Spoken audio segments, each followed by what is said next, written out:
আকাশবাণী আগরতলা।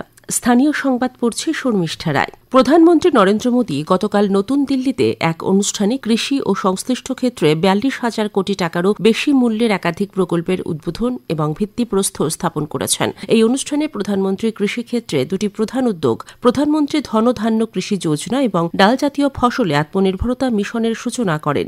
এর জন্য 35,000 কোটি টাকারও বেশি ব্যয় ধার্য করা হয়েছে। দেশের নির্বাচিত 100টি জেলায় কৃষি উৎপাদনশীলতা বৃদ্ধি, ফসল বৈচিত্র্য এবং সুস্থায়ী কৃষি পদ্ধতি গ্রহণ বৃদ্ধি, সেচ সুবিধা উন্নত করা এবং দীর্ঘমেয়াদী স্বল্পমেয়াদী ঋণের সহজলভ্যতা নিশ্চিত করার লক্ষ্যে 24,000 কোটি টাকা ব্যয়ে প্রধানমন্ত্রী ধনধান্য কৃষি যোজনা চালু করা হয়েছে। এই অনুষ্ঠানে প্রধানমন্ত্রী কৃষি, পশুপালন, মৎস্য ও খাদ্য প্রক্রিয়াকরণ ক্ষেত্রে 5,450 কোটি টাকারও বেশি মূল্যের প্রকল্পের উদ্বোধন ও জাতির উদ্দেশ্যে উৎসর্গ করেন।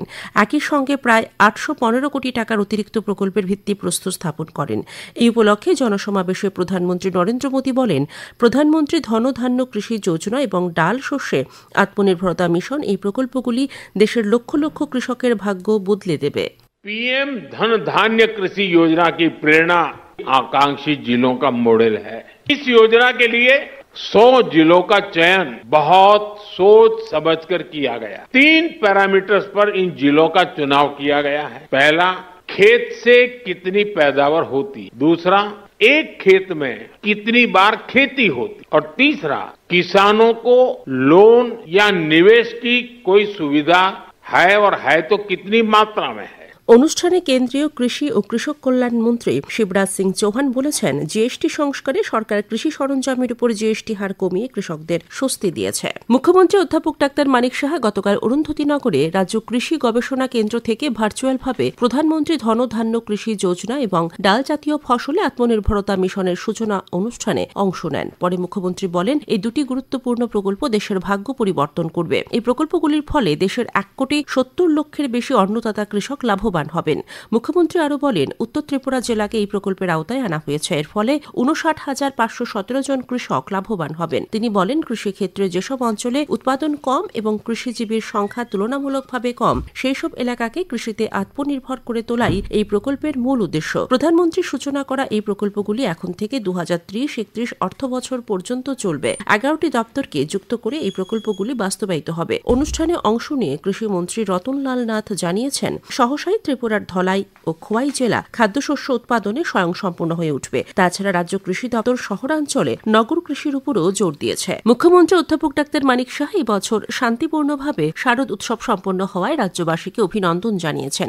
তিনি বলেন, এবারের পুজোতে চিন্তা ও মননের উদ্ভাস দেখা গেছে। সংস্কৃতি চর্চা বেড়েছে, যা আগামী প্রজন্মকে উৎসাহিত করবে। গতকাল তথ্য সংস্কৃতি দপ্তরের উদ্যোগে আগরতলা রবীন্দ্র শতবার্ষিকী ভবনে শারদ সম্মান প্রদান অনুষ্ঠানে প্রধান অতিথির ভাষণে কথা বলেন তিনি। মুখ্যমন্ত্রী আরও বলেন, আগামী দিনে মণ্ডপ, মূর্তি ও আলোকসজ্জায় যাতে রাজ্যের শিল্পী ও কুশলীরাই অংশ নিতে পারেন, তার জন্য প্রশিক্ষণের ব্যবস্থা করার বিষয়টিও সরকার গুরুত্ব দিয়ে দেখছে।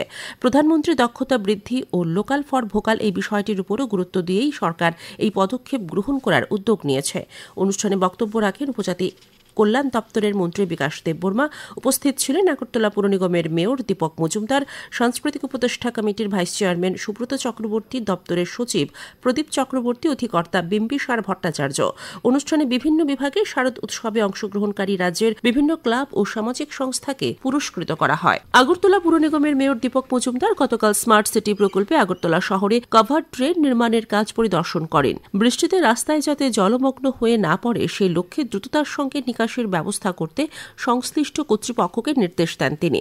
পরিদর্শনকালে মেয়রের সঙ্গে ছিলেন স্মার্ট সিটি প্রকল্পের সিইও শৈলেশ কুমার যাদব, স্থানীয় কর্পোরেটর এবং বিভিন্ন দপ্তরের আধিকারিকগণ। বন্যপ্রাণী সপ্তাহ উপলক্ষে তেলিয়ামুড়ায় বন দপ্তরের উদ্যোগে এবং নবচিন্তন ওয়েলফেয়ার সোসাইটির সহযোগিতায় গতকাল এক বিতর্ক ও কুইজ প্রতিযোগিতা অনুষ্ঠিত হয়। অনুষ্ঠানে বন বিভাগের আধিকারিকগণ বন্যপ্রাণী সংরক্ষণের গুরুত্ব এবং বনজ সম্পদ রক্ষার উপর নিয়ে বক্তব্য রাখেন। সিপাহীজলা জেলা যাত্রাপুর থানার পুলিশ গতকাল সকালে ভবানীপুর মনুয়ারটিলা এলাকায় অভিযান চালিয়ে প্রায় 2000 গাঁজা গাছ ধ্বংস করেছে। এই অভিযানে নেতৃত্ব দেন যাত্রাপুর থানার ওসি স্মৃতিকান্ত বর্ধন। ভারতের গণতান্ত্রিক নারী সমিতির 4th পশ্চিম ত্রিপুরা জেলা সম্মেলন গতকাল আগরতলায় অনুষ্ঠিত হয়েছে। সংগঠনের কেন্দ্রীয় কমিটির সহসভানেত্রী রমা দাস বলেন, সম্মেলনে 400-রও বেশি প্রতিনিধি অংশ নিয়েছে। আজ দুপুর পর্যন্ত আবহাওয়ার পূর্বাভাসে জানানো হয়েছে, আকাশ সাধারণত মেঘলা থাকবে। বজ্রবিদ্যুৎ সহ হালকা থেকে মাঝারি ধরনের বৃষ্টিপাতের সম্ভাবনা রয়েছে, তবে কোনো সতর্ক বার্তা নেই। আগরতলা ও তার আশেপাশ গতকাল সকাল থেকে আজ ভোর পর্যন্ত বৃষ্টিপাতের পরিমাণ ছিল 3.4 মিলিমিটার। আগরতলায় আজ ভোরে সর্বনিম্ন তাপমাত্রা ছিল 23.6 ডিগ্রি সেলসিয়াস। দিনের সর্বোচ্চ তাপমাত্রা থাকবে 32 ডিগ্রির কাছাকাছি। স্থানীয় সংবাদ এখনকার মতো শেষ হলো। পরবর্তী বাংলা স্থানীয় সংবাদ প্রচারিত হবে সন্ধ্যা 7:55 মিনিটে।